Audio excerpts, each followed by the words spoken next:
جامعۃ الرشید کراچی ایک معروف ادارہ ہے وہاں چلا گیا اور وہاں سے میں نے اپنی دینی تعلیم کو پورا کیا۔ اب یہاں یہ سوال کہ دوبارہ سے یہ تو چلے ایک فیز تو گزر گیا کہ آپ چونکہ یونیورسٹی اور مدرسے کے درمیان ایک نظام تعلیم میں اور نظام فکر میں اور زندگی کا جو مدرسوں کا نظام ہے، یونیورسٹی کا نظام بالکل مختلف ہے۔ تو لیکن وہ پہلا فیز جو تو ہوا کہ میں یونیورسٹی سے مدرسے چلا گیا، لیکن دوبارہ سے مدرسے سے دوبارہ سے یونیورسٹی کی طرف آنا یہ دوبارہ ایسا ہی ہوا جی کہ میں اپنی تعلیم کو جب میں نے پورا کیا اور مدرسے کے اندر میں نے وقت گزارا تو دوبارہ سے میرے دل میں خیال میں بیٹھا تھا ایک دن اور سوچ رہا تھا کہ میں اب مستقبل کے لیے کیا کروں۔ یہ تھا کہ اب کوئی دینی اپنا کوئی تدریس کا کوئی موقع ڈھونڈنا ہوگا یا کسی مدرسے کسی مسجد میں کوئی امامت کا سلسلہ شروع کرنا ہوگا، یقیناً وہ بھی بہت بڑے کام ہیں۔ تو اس دوران دوبارہ سے ساجی عدنان صاحب جان تشریف لائے اور مجھے کہا کہ مولوی ثاقب، اس بار انہوں نے مولوی ثاقب کہا، پہلے ثاقب کہا تھا کیونکہ اب اسٹیٹس تھوڑا بدل گیا تھا اور یہ ثاقب کی بات تھی میرے لیے۔ فرمایا کہ تمہارا کیا پلان ہے آگے، تم کیا کرنا چاہتے ہو؟ تو میں نے فرمایا ساجی ہم تو حکم کے منتظر ہیں اور بظاہر کوئی صورت نظر نہیں آ رہی کہ اب مجھے کیا کرنا ہے آگے۔ تو فرمایا کہ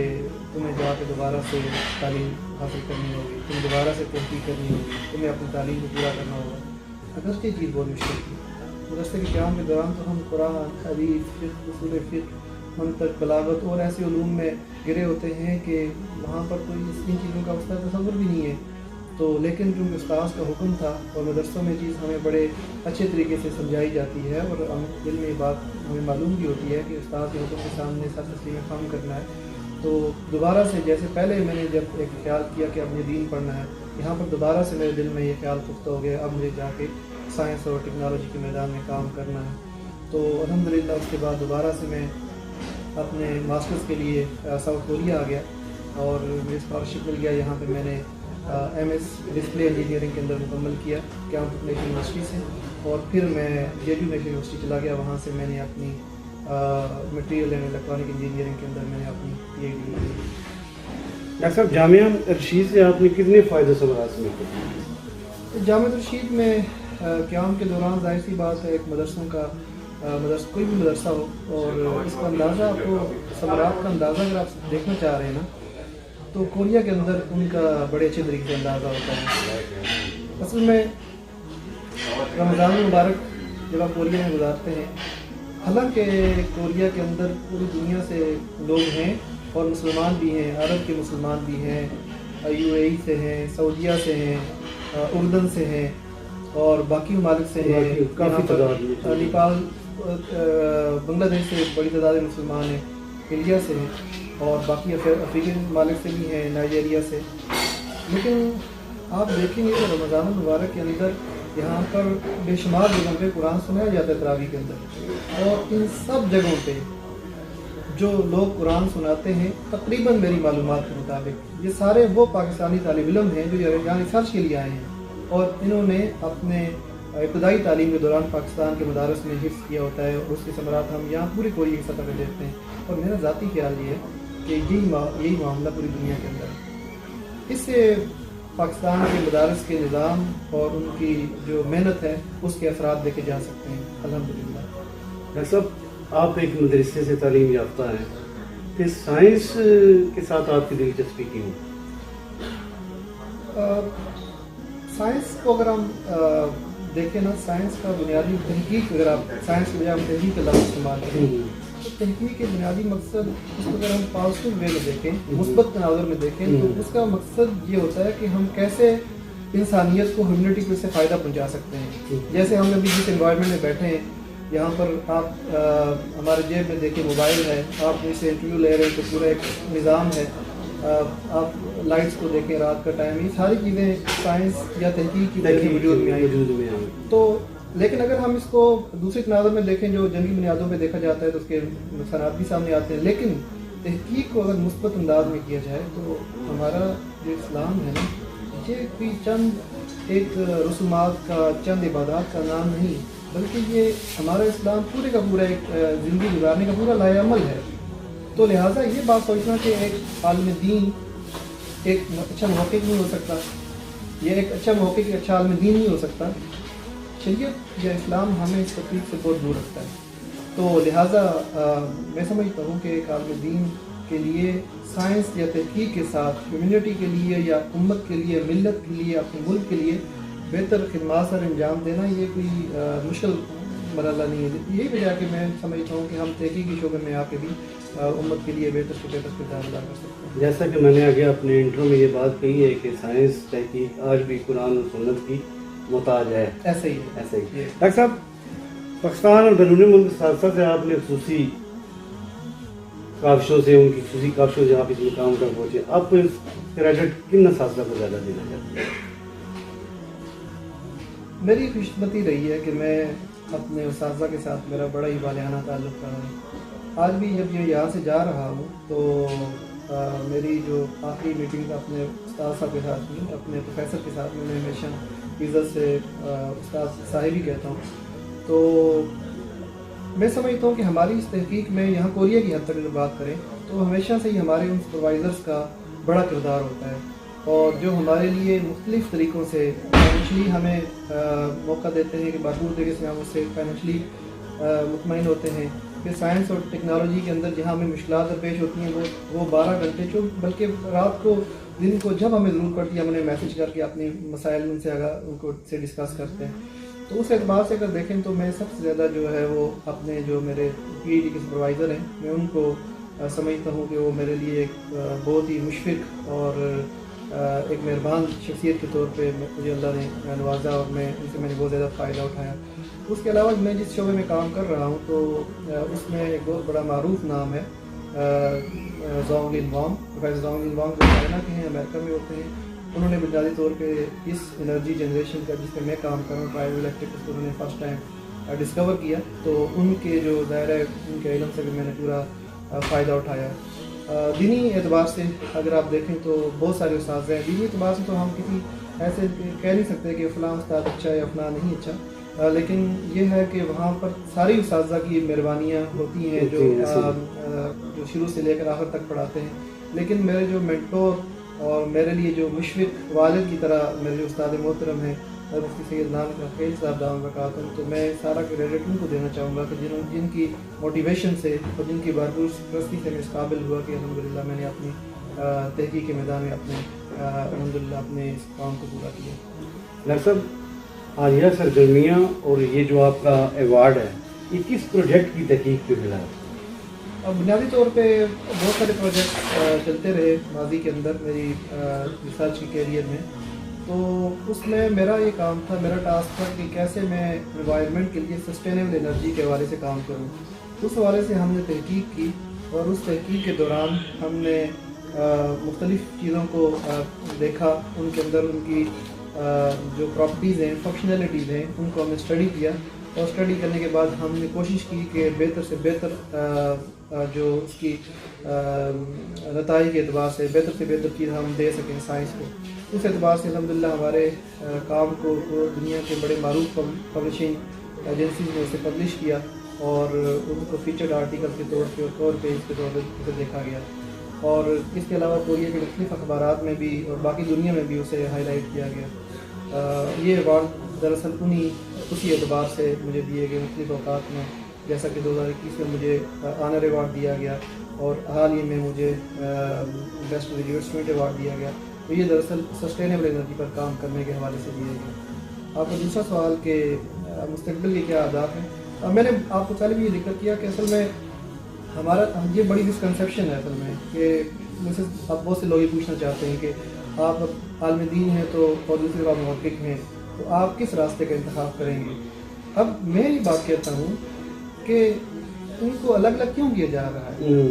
اس کی ضرورت کیا ہے. عالم دین کے لیے ایک اچھا محقق ہونے میں کیا چیز مانے ہے؟ وہ اچھا تاریخ میں اگر دیکھا جائے تو مسلمانوں نے دونوں چیزوں پہ بہت عبور تھا. جی، بلکہ میں سمجھتا ہوں کہ عبور سے آگے کی اگر بات کی جائے تو اصل تو موجد ہی مختلف چیزوں کے مسلمان ہیں. جدید سائنس البرونی، جابر بن ریان، ان سے لے کے اگر تاریخ پڑھی جائے تو بہت زیادہ نام آئے ہیں. ایسے ہی ہے، بالکل ایسے ہی ہے. تو میرے جو ذہن میں مختلف پلانز ہیں ان میں ایک یہ ہے کہ ایک اچھے طریقے سے ایک جو ایک ذمہ داری ہے عالم دین کی یا پھر میں اپنے طالب علم کو ہوں، تو اس حوالے سے تو جیسے ساؤتھ کوریا میں ہم نے تو یہ ارادہ ہے کہ مستقبل میں کوئی دعوت کے حوالے سے، دعوت دین کے حوالے سے ایک مؤثر نظام دیا جائے، مسلمان بچوں کے حوالے سے اسکولنگ کا بہترین نظام دیا جائے، اور خاص طور پہ یہاں حلال حرام کا مسئلہ ہے، مسلمان بڑی مشکلات کے شکار ہیں، تو حلال اور حرام کے حوالے سے ایک مؤثر اور مضبوط مرتب قسم کا نظام جو ہے وہ کوریا میں دیا جائے۔ اور اس کے علاوہ جو تحقیق کے شعبے میں انشاءاللہ جیسا کہ ہم اپنے شعبے میں کام کر رہے ہیں، ہم چاہتے ہیں کہ انشاءاللہ اس کام کو ایکسٹینڈ کیا جائے اور امت مسلمہ کے لیے اور پوری ہیومینٹی کے لیے ایک بھرپور طریقے سے کردار ادا کیا جائے۔ سب جب آپ کو یہ 2021 والا آنر ایوارڈ جو ہے وزارت تعلیم کی جانب سے آپ کو ملا، آپ کے کلی کورین اسٹوڈنٹ، دیگر ممالک کے اسٹوڈنٹ، خصوصاً آپ کے اساتذہ، ان کے اوپر کیا اثرات ہوئے تھے؟ کیا فیلنگ تھی آپ کی اور ان کی؟ فیلنگس تو اگر آپ دیکھیں تو الحمدللہ اس کا فائدہ تو ہوتا ہے ان چیزوں کا۔ میں تحدیث بن نعمت کے طور پہ یہ بات عرض کرتا ہوں کہ میں جب سے کوریا میں ہوں تو میں اسی حلیے میں اپنی ٹوپی، داڑھی، کپڑوں کے ساتھ اور اسی حلیے میں رہا ہوں۔ آج تک میں نے اس حلیے پہ کمپرومائز نہیں کیا، لیکن میں یہاں پر کورین لوگوں کی تعریف بھی کرنا چاہوں گا کہ ان کے کلچر میں رہتے ہوئے، اس ماحول میں رہتے ہوئے، ان لوگوں نے کبھی ہماری ذاتی چیزوں، جو ہماری مذہبی چیزیں ہیں، ان پر کبھی ہم پہ انگلی نہیں اٹھائی، اشکال نہیں کیا، ایسا نہیں کہا کہ ہم ان کے ساتھ نہیں بیٹھیں گے، یا ہم کھانا عام طور پہ آپ کو پتہ ہے کہ نہیں کھاتے اس طرح حلال کے حوالے سے، انہوں نے کبھی نہیں کہا کہ یہ ہماری کمیونٹی میں مکس نہیں ہو رہے، ایسا کچھ بھی کبھی نہیں ہوا۔ تو ایک تو میں کورین لوگوں کی تعریف کروں گا، اور دوسرا یہ کہ ہم اللہ کے فضل سے، اللہ کے کرم سے جب یہ ساری چیزیں ہوتی ہیں، ایوارڈس ملتے ہیں، ساری چیزیں ہوتی ہیں، تو اس سے اللہ کا شکر ہے کہ ایک ان کے دل میں بھی ایک تاثر ضرور جاتا ہے، اور یہ بھی سوچتے ہیں کہ یہ مسلمان ہیں اور یہ اچھا کام کر رہے ہیں، تو اس کا امپیکٹ الحمدللہ نظر آتا ہے۔ اور پھر اس کا فائدہ یہ ہوتا ہے کہ ایک فائدہ یہ بھی ہوتا ہے کہ دین کو کے قریب آتے ہیں، دین کو سمجھتے ہیں، اور بسا اوقات یہ بھی ہوتا ہے کہ یہ لوگ ہم سے بھی کہتے ہیں کہ ہمارے لیے دعا کریں، پریئر کہتے ہیں، پرے فار اس، تو یہ بھی، اور پھر ہم دعا بھی کرتے ہیں۔ اور دوسرا یہ ہوتا ہے کہ وہ ہمیں بعض اوقات دیکھتے ہیں نماز پڑھتے ہوئے لائیوز میں، تو ہمیں روکتے نہیں ہیں، وہ سمجھتے ہیں کہ جو ان کا کام ہے وہ اچھی طریقے سے کر رہے ہیں، تو اور جو ان کی پرسنل لائف ہے اس میں ہمیں انٹرفیئر کرنے کی ضرورت بھی نہیں ہے، لہٰذا وہ ہمیں کسی بھی اعتبار سے ہمارے لیے مشکل کا باعث نہیں بنتا۔ ایسا شروع میں کوئی مشکلات پیش آئیں جب آپ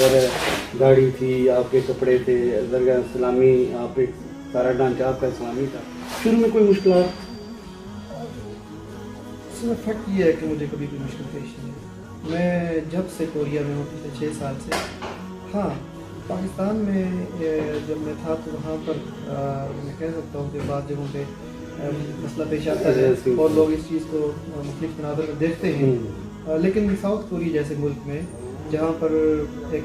مادیت پسندی عروج پہ ہے، اور نہ یہ ہمارے مذہب سے واقف ہیں، نہ ہماری ثقافت سے واقف ہیں، نہ ہمارے طرز زندگی سے واقف ہیں، نہ ہی اسلام کا مثبت پیغام اچھے انداز میں ان کو دیا گیا ہے، لیکن اس کے باوجود بھی میرے قیام کے دوران میں بات دعوے سے کہہ سکتا ہوں کہ کبھی مجھے مشکل پیش نہیں آئی، حتیٰ کہ بعض اوقات تو یہ ہوتا ہے کہ میٹنگز یہاں کی لمبی چلتی ہیں ہماری جو اپنے لیب ممبرس کے ساتھ ہوتی ہیں، تو جیسے ہی نماز کا وقت ہوتا ہے تو ہم وہاں سے ان سے کہہ کے چلے جاتے ہیں اور ہم اپنی نماز آرام سے پڑھ کے واپس آتے ہیں، آسانی سے اجازت دیتے ہیں، بالکل آسانی سے اجازت دیتے ہیں، اور اکا دکا اگر کوئی کسی کے ساتھ مسئلہ ہوا ہو میں اس کو وہ نہیں کرتا، لیکن عمومی مزاج ایسا ہے کہ یہاں الحمدللہ کبھی مشکل پیش نہیں۔ جی صاحب، آپ کی عظیم شان کامیابی کا سہرا کس کے ساتھ رہتا ہے؟ دیکھیے اگر یہاں کے اعتبار سے دیکھیں، میں نے جیسا کہ احسان بندہ ہے، احسان مند رہنا چاہیے، جیسا کہ حدیث میں آتا ہے، مفہوم یہ ہے کہ جو بندوں کا احسان مند نہیں ہوتا وہ اللہ کا احسان مند بھی نہیں ہو سکتا، تو اس اعتبار سے تو یہاں پر جو ہے وہ میرے جو پی ایچ ڈی سپروائزر ہیں، میں ان کو اس کا سہرا بھرپور طریقے سے دوں گا، کیونکہ اپنی اولاد کی طرح، اپنے بچوں کی طرح میں نے بتایا کہ لیب کی فیسلٹیز سے لے کر ہماری فائنینشلی سچویشن کو دیکھتے ہوئے اس سے لے کر، اور پھر سب سے بڑی بات گائیڈنس، سائنٹیفک گائیڈنس کے حوالے سے بھرپور کردار ان کا رہا، لیکن لیکن سارے کے پیچھے ایک موٹیویشن تھی، اس سارے کام کے پیچھے ایک موٹیویشن تھی، اور وہ موٹیویشن اس بات کا باعث بنی کہ ہم نے اپنے آپ کو کھپایا اس چیز کے لیے، دن رات کھپایا.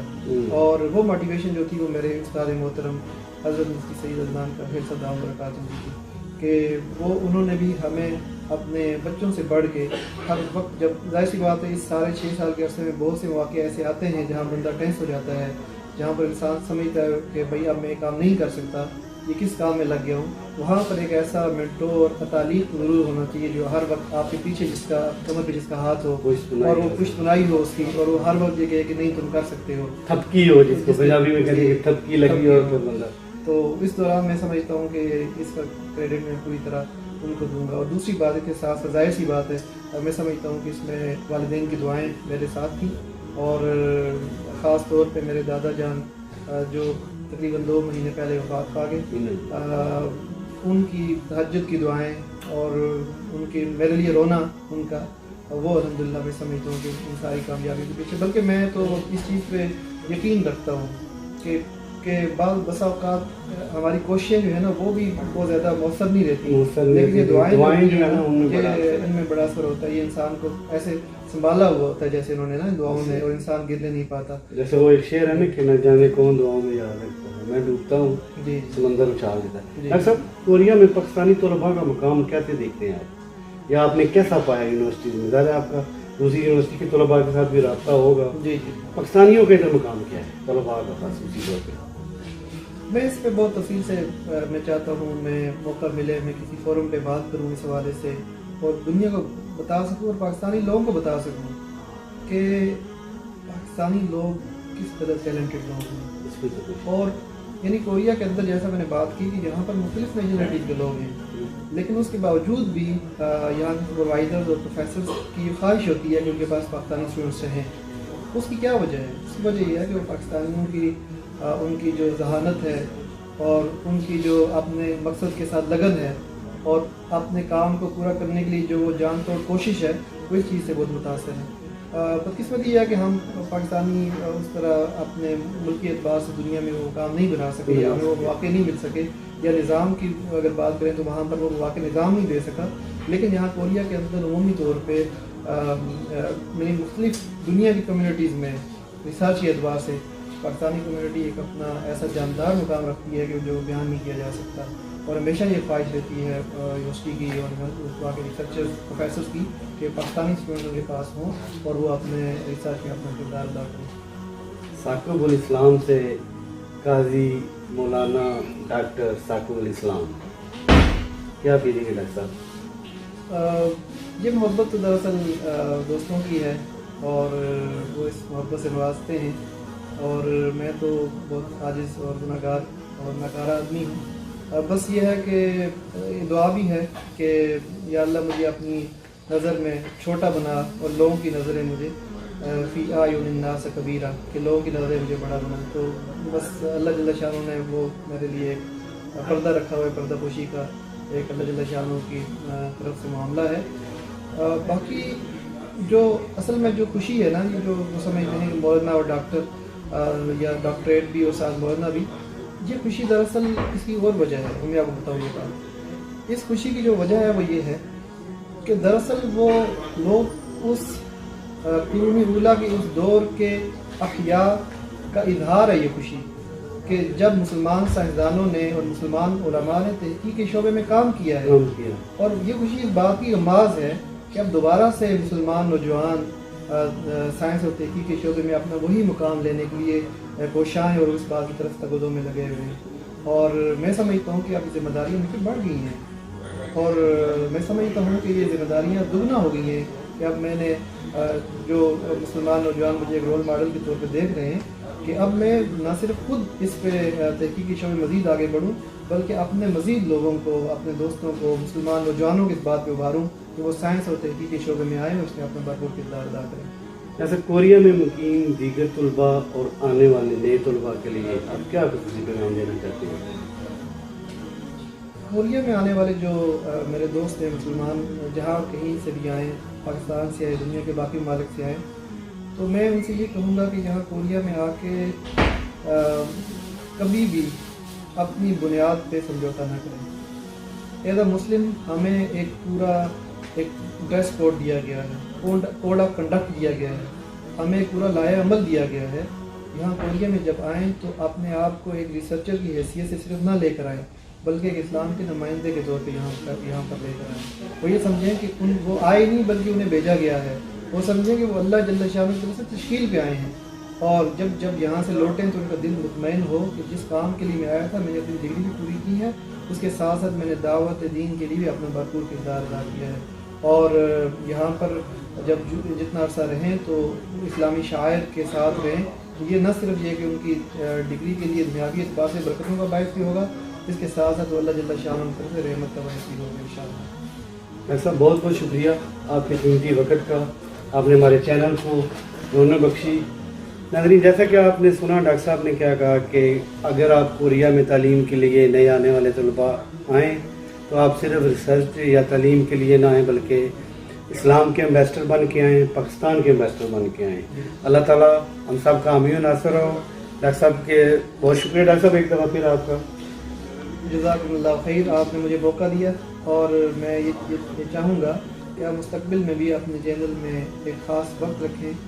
جس وقت پہ آپ یہاں کی کوریا میں ینگ جنریشن جو یہاں ریسرچرز ہیں ان کے کامیابیوں پر مبارکباد کو مطلب بھی ان کے مسائل کو بھی سنیں. جی ضرور, انشاءاللہ ہم کوریا میں مقیم طلباء کے ساتھ جڑے رہیں گے. پاکستانی کمیونٹی کا ایک اچھا فورم ہے اور انشاءاللہ ہم آگے بھی آنے والے نئے کامیاب چہروں کو ہم آپ کے سامنے لائیں گے. شوکت علی کو ساؤتھ کوریا سے اجازت دیجیے. اللہ حافظ.